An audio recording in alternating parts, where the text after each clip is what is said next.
Hi, I'm Yasmin, one of the skin and laser specialists here in Havana Digital Media, and in this video we're going to speak about the derma roller and our nose. So it is a tricky area to kind of get our derma roller in there, and it is a prime area that we would all have at some point a lot of blackouts. So we do want to get the roller in there, and we do want to empty them out.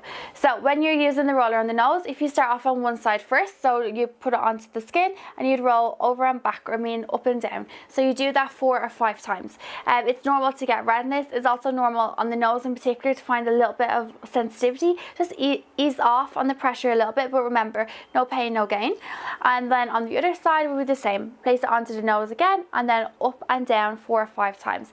When you're looking at, or when you're ready to do the center of down the middle of the nose, place it along, say, the bridge of your nose and go down and up at the same time, 4 to 5 times. Again, you may find it a little bit more sensitive, just ease off the pressure a little bit, but it is the hardest part to do, but trust me, you're going to love the results from it. It's going to unblock those pores, and it's going to firm those and close the pores up as well. I hope you found the video useful. If you have any questions at all, just pop them below, or you can more than welcome to get in contact with anyone from the skin clinic here in Havana. I'll be more than happy to assist you. Thanks for watching.